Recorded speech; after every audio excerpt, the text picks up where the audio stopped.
रायगड, महाराष्ट्रासह देश विदेशातील ताज्या बातम्या पाहण्यासाठी मॅक्स इंडिया लाईव्ह चॅनलला सबस्क्राईब करा आणि बेल आयकॉन दाबायला विसरू नका.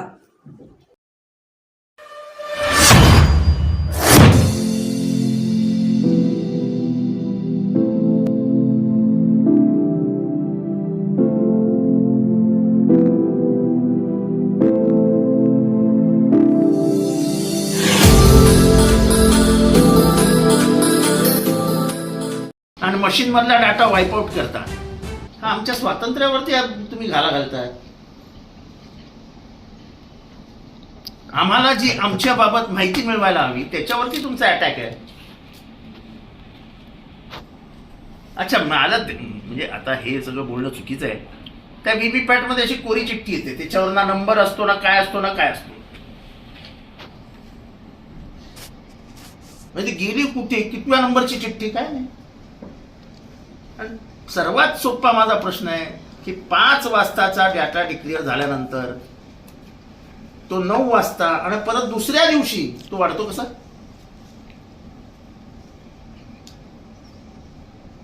पाच वाजेपर्यंत जर डाटा 50% असेल तर 9 वाजता तो 65%. ही 15% मात्र आणली कुठनं? 5 ते 6 मध्ये आपण 7 करूया. खूप गर्दी आहे, आतमध्ये खूप लोक बसलेली आहेत. 7 वाजताचा जो डाटा आहे किंवा अगदी 9 वाजेचा जो डाटा आहे त्याच्यानंतरचा 11:30 वगैरे वाजता तुमचा डाटा वाढतो आणि नवीन डाटा बाहेर येतो. मग वेळा ठेवल्यात कशाला? ह्याच्या पुढे कधीही आम्ही डाटा बाहेर करू असं सांगा ना. हे दुसऱ्या दिवशी काउंटिंग न घेण्यामागचं हे प्रमुख कारण आहे. 10 दिवस जे काउंटिंग लांब ठेवतात ना ते हे मॅनेज करण्यासाठी असतं. आपल्याकडे पूर्वी जेव्हा आपण बूथवरती हे करायचो तेव्हा काय करायचो? दुसऱ्या दिवशी पेट्या यायच्या, त्या मिक्सिंग व्हायच्या, पटापट पटापट पटापट. बरे 2 दिवस लागायच्या पण त्याच्यात ट्रान्सपरन्सी होती. मतपेट्या भरून यायच्या, जायच्या, संपलं. इथे मतपेट्या आणतो, त्या मतपेट्यात आहे काय कोणाला माहित नाही, कोणाची आहेत कोणाला माहित नाही. आंधळी कोशिंबीर खेळत असतो.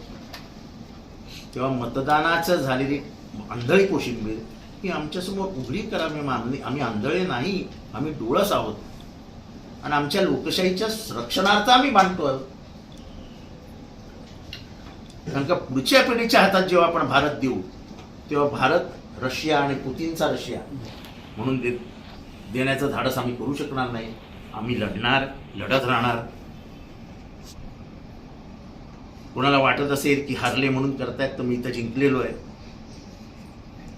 पण तरीही मी नेहमी प्रश्न विचारायचो की तुम्ही वोटिंग मशीनवर विश्वासच कसा ठेवता? जर जगातल्या सगळ्या देशांमधनं ईव्हीएम हळूहळू बाहेर काढले. सर्वात जुनी लोकशाही या देशामधली जगामधली कुठली आहे? United kingdom. आहे का तिथे ईव्हीएम? नाही. अमेरिकेत आहे का तिथे ईव्हीएम? नाही. का नाही? तर त्यांना ट्रान्सपरन्सी ठेवायची की लोकांना एका पैशाचाही संशय येऊ नये की मी दिलेलं मत मलाच माहित नाही.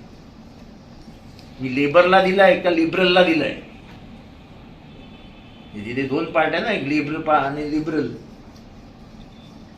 कन्झर्वेटिव्ह. मी कोणाला दिलंय? मी याला दिलंय. इथे मी बटन दाबलं, गेलं कुठे? तो शोध घ्यावा लागेल आणि तो आम्ही घेत राहणार. आता पूर्ण महाराष्ट्राच्या विचारार्थ एक नवीन गोष्ट जी आमच्या ध्यानात येते ती सांगतो की कित्येक उमेदवारांनी रिकाउंटिंगसाठी अर्ज केलेले आहेत. रिकाउंटिंगसाठी तुम्हाला 5% अधिकार आहे. पण ते रिकाउंटिंग करत असताना जी वोटिंग मशीन आहे त्या वोटिंग मशीन मधला पूर्ण डाटा काढून टाकायचा, पूर्ण डाटा काढून टाकायचा, वाईपआउट करून टाकायचा, तो शिल्लकच ठेवायचा नाही. नवीन मशीन आणायची, म्हणजे तीच मशीन पण जुना डाटा नाही, आणि मग परत त्याच्यावरती मॉकपोल घ्यायचं आणि ते मॉकपोल घेऊन चेक करायचं की मशीन बरोबर आहे की नाही. जुना डाटा काढून नवीन डाटा चेक करायचा. हे उद्योग करायचंच कशाला? जे मशीन आम्हाला तपासायचंय तेच तपासू द्या ना. जेव्हा आपण एखाद्या परीक्षा दिल्यानंतर जेव्हा रिचेकिंग किंवा रिव्हॅल्युएशनला जातो तेव्हा आपल्यासमोर जुनाच पेपर आणतात ना. का असं सांगतात की आता हे नवीन प्रश्न घ्या, नवीन उत्तर लिहा, मग आम्ही बघतो कसं आहे तुमचं. काहीतरी लपवण्यासाठी म्हणून तुम्ही हे करताय ना. साधा प्रश्न आहे की मला माझं मशीन कसं चाललंय ते दाखवायचंय. तेच मशीन माझ्यासमोर दाखवा ना. बरे 5 दाखवा, 2 दाखवा, 4 दाखवा, पण जे मशीन ऑपरेटिव्ह होतं तेच ऑपरेटिव्ह मशीन आमच्या समोर आणा. त्या सगळ्या मशीन्स मधला डाटा वाईपआउट करणार, मग कशाला तपासायचे? फेर तपासणी करायचीच कशाला? हे सगळे लप्पाछप्पीचे उद्योग करताय कशाला? ट्रान्सपरन्सी का नाही? दुसरी गोष्ट, आपली जे ईव्हीएम आहे त्या ईव्हीएम मधलं सर्किट्स कुठल्या कुठल्या देशात मॅन्युफॅक्चर होतात? एकही मशीन अशी नाही की ज्याचे सगळे पार्ट्स भारतात बनले.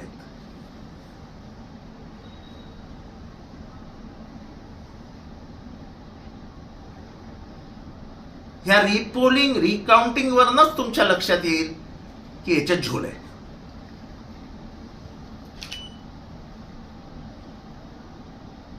तुम्ही डाटा वाईपआउट का करता? तुम्ही चिठ्ठ्या ठेवता, व्हीव्हीपॅट मधल्या चिठ्ठ्या ठेवता आणि मेन मशीन मधला डाटा वाईपआउट करता. याचा अर्थ काय?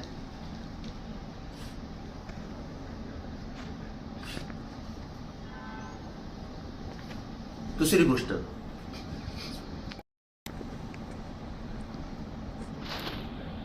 9, 11, 3 आणि 5 ह्यावेळेस पर्सेंटेज जाहीर करतात की एवढं एवढं पर्सेंट आतापर्यंत इथे वोटिंग झालेलं आहे. नंतर 7 आणि 9.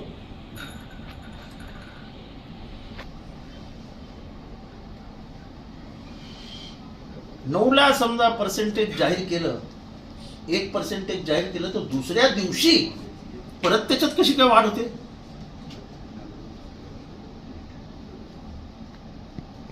खरं तर माझं मत असं आहे की आमचे जेव्हा पोलिंग एजंट आतमध्ये असतात तेव्हा ती मशीन लॉक करताना त्याचं एक बटन दाबलं जातं, खटकन त्या मशीन मधनं बाहेर पडतात, एवढं एवढं मतदान झालेलं आहे. याचा अर्थ कॅल्क्युलेटरनी परफेक्ट फिगर दिली की समजा 1600 मतदान झालेलं आहे, म्हणजे ते मशीन म्हणजे कॅल्क्युलेटरच आहे. 6 वाजता मशीन बंद केलं, ते मशीन बंद केल्यानंतर 1600 आलं, म्हणजे पूर्ण दिवसाचं वोटिंग आलं.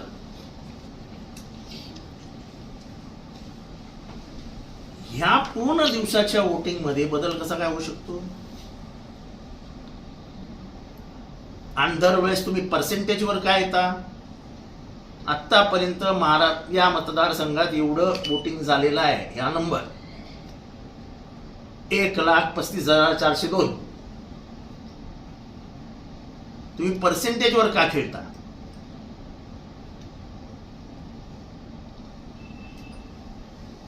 ह्या सगळ्यामध्ये ईसीआयची इन्व्हॉल्वमेंट आहे.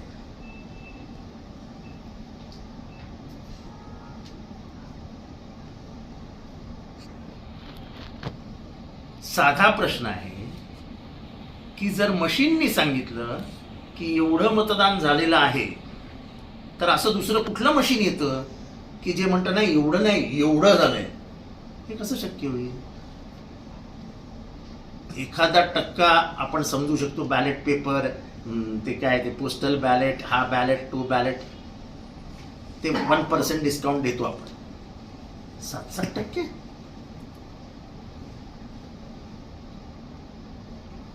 सत्तर लाख मतदान वाढू शकतं.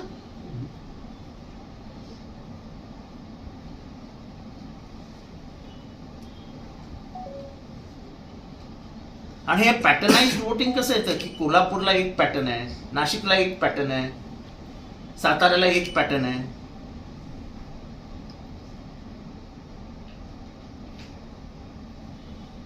जसं कॅल्क्युलेटर स्टँड अलोन मशीन आहे तसं आपण व्हीव्हीपॅटला पण आपण ईव्हीएम पण स्टँड अलोन मशीन धरूया. साधी गोष्ट कॅल्क्युलेटर आहे ते. 1+1 ला 2 आलं पाहिजे, 1+1 ला आधीच येता कामा नाही ना.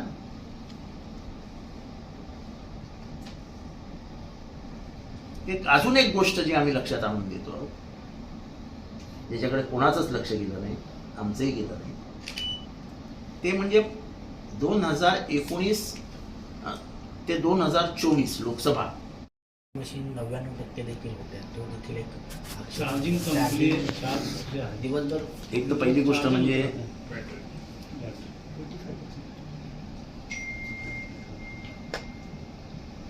ईव्हीएम मशीन्सच्या बॅटऱ्या हा एक संशयाचा भाग आहे. आता जेव्हा आम्ही मागेच लागलो आहोत तेव्हा आम्ही याचा सगळ्याचा अभ्यास करणार. आता काम काहीच नाही उरलेलं, त्यामुळे याचा सगळ्याचा अभ्यास करावाच लागेल. आणि सर्वात म्हणजे मी जे आहे की डाटाच डिलीट करून टाकलाय मशीन मधला आणि मॉकपोल घेणार नवीन. तो का असा आहे तो तुम्हाला तुम्हाला तुम्हाला पण माहित नसेल. तो नवीन कागद टाकतात मशीन मध्ये आणि मग मशीन बंद करतात आणि सील करतात. आता परत तसं करणार म्हणजे तो डाटा गेलाय, मग नवीन असे काहीतरी वेगवेगळ्या सिम्बॉलचे हे टाकणार नावासकट आणि ती परत मोजायला लावणार. अरे त्याच्यात काहीच आढळणार नाही. काय ते बेडे समजतं की काय महाराष्ट्रातल्या जनतेला. हे लोकांना माहीत नव्हतं, हे मलाही माहीत नव्हतं, हे आत्ता मला कळवलंय.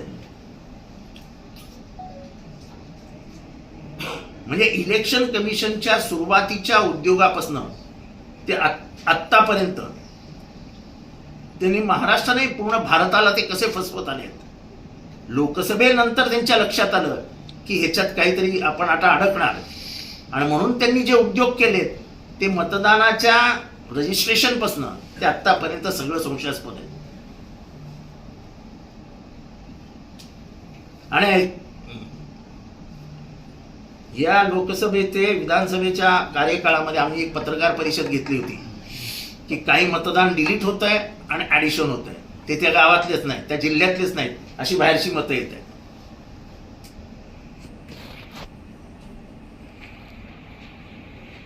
तुम्हाला पत्रकारांना विचारतो, आपली मतदानाची यादी तरी व्यवस्थित असते का? आपण एवढं ईव्हीएम आणि अशा मोठ्या मोठ्या गोष्टी करतो, आपली साधी मतदानाची यादी व्यवस्थित नसते, ऍड्रेसेस व्यवस्थित नसतात, नावं व्यवस्थित नसतात. या ECI ला लाजही वाटत नाही. जर कार्यकर्ते नसतील तर मतदान 10% नाही होणार. जी खरं तर ECI ने जबाबदारी घेतली आहे. स्लिपा वाटायची जबाबदारी प्रत्येकाला, तुम्ही तुमचं केंद्र कुठलं आहे ही जबाबदारी कार्यकर्त्यांची नाही आहे, ही जबाबदारी इलेक्शन कमिशन ऑफ इंडियाची आहे. अहो तुमच्याकडे स्टाफच नाही आहे. तुमच्याकडे स्टाफ नसताना तुम्ही 46 लाख मतं नोंदवूच शकत नाही. 1 आणि 2 माणसांचा स्टाफ आहे तुमच्याकडे पूर्ण जिल्ह्यासाठी. दादांचं म्हणणं ते मला माहिती आहे. या वयामध्ये त्यांना बसावं लागतं. महापालिकेच्या निवडणुकीबाबतीत मला वाटतं अण्णा हजारे कुठेतरी या संदर्भात उतरले पाहिजे होते. मला कोणाबद्दल काही बोलायचं नाही. प्रश्न असा आहे की या देशामध्ये जेव्हा जेव्हा सत्तेचा वापर करून लोकशाही दाबण्याची वेळ आली तेव्हा तेव्हा एक माणूस उभा राहिला. स्वातंत्र्याच्या आंदोलनाला दिशा कुणी कितीही काही म्हणू ही महात्मा गांधींनी दिली. जेव्हा दुसऱ्या स्वातंत्र्य लढायची वेळ आली आणि सत्ता केंद्रित होते असं दिसलं तेव्हा जयप्रकाश नारायण बाहेर आले. बोफोर्सच्या प्रकरणामध्ये खरं तर ते किती चूक किती बरोबर त्याच्यावरती माझं हे नाही, कारण का त्याच्यातनंच भारताच्या राजकारणाचे 12 वाजले. तेव्हा एक विश्वनाथ प्रताप सिंग नावाचा माणूस बाहेर आला, पण त्यांनी सर्वात चांगलं काम काय केलं, तो ओबीसीला रिझर्वेशन दिलं. तसं ह्या लढ्यामध्ये एक त्यागी, निस्वार्थपणाने लोकांसाठी लढणारा असा एखादा योद्धा लागेल, जो ही लढाई लढेल. कारण का ही लढाई आता घराघरापर्यंत पोहोचलेली आहे आणि प्रत्येक घरात त्याच्यावरती संशय व्यक्त होतो. म्हणजे असं तुम्ही 10 आणि 12 सीट दिलं नसतं तर एवढा संशय व्यक्त झाला नसता. पण एवढी अशी काही वादळ नव्हती की वडाचं झाडही उडून गेलं, वरती गेलं 20 फूट. असं कधी वादळच आलेलं नाही की वडाचं झाड 20 फूट उडालं. आणि आम्हाला असं करा तर कुठेतरी त्यावेळेस दिसलं नाही. नाही, मी तर पहिल्यापासून सांगतोय, म्हणून मी का बोलतोय ती मी पहिल्यापासून सांगतोय, ईव्हीएम वरती विश्वासच ठेवू नका.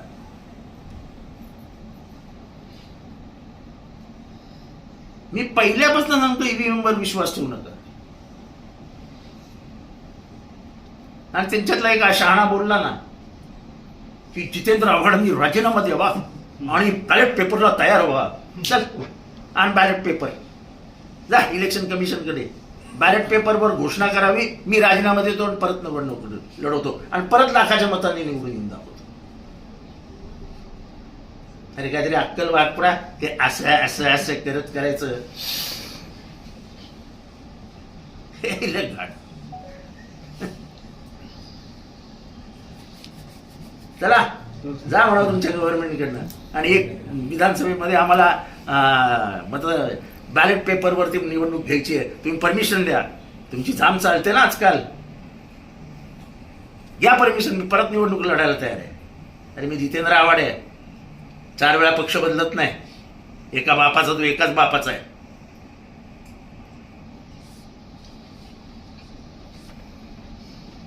सर वेगळा प्रश्न होता. ईव्हीएम मशीनवर आम्ही कुठे म्हणतो सिद्ध झालंय? सर कॅमेरा लोक द्या. आम्ही म्हटलं का सिद्ध झालं? संसदेत आम्ही म्हटलं का सिद्ध झालं? नाही म्हणत आहे. आम्ही संशय व्यक्त करतोय आणि संशय व्यक्त करण्याचा लोकशाहीमध्ये मला अधिकार आहे. मी संशय व्यक्त करतोय की 90,935 90,935 अशा 2 माणसांना 2 वेगवेगळ्या मतदारसंघात एकाच पक्षाच्या मतात पडतात कशी? हा माझा संशय आहे, मी आरोप नाही करत आहे. तुम्ही डाटा वाईपआउट का केला हा माझा प्रश्न आहे, त्याचं उत्तर द्या. आणि उत्तर सरकारमधल्या बसलेल्या लोकांना विचारत नाही, आम्ही इलेक्शन कमिशनकडनं मागतो. आता इलेक्शन कमिशनही त्यांनी हातात घेतलंय का मला माहित नाही.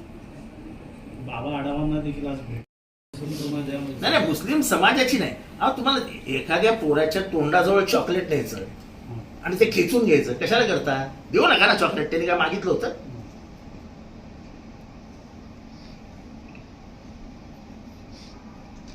तुम्हाला जर 10 कोटी द्यायचेच नव्हते तर दिल्या म्हणजे देता कशाला आणि काढून घेता कशाला? कशाला एखाद्याचा अपमान करायचा जाहीररित्या? हास्यास्पद आहे ना. सरकार आहे तुम्ही, सरकार 12 कोटी जनतेचं आहे. त्याच्यातल्या 2 कोटींना आम्ही काहीच म्हणजे आता त्यांचा आमचा संबंधच नाही असं करणार आहात का? तर तसं सांगून टाका. लाडक्या बहिणीचा लोकांना लाडक्या बहिणीचं आता काय काय होईल ते पुढच्या 4 महिन्यात तुम्हाला दिसेल.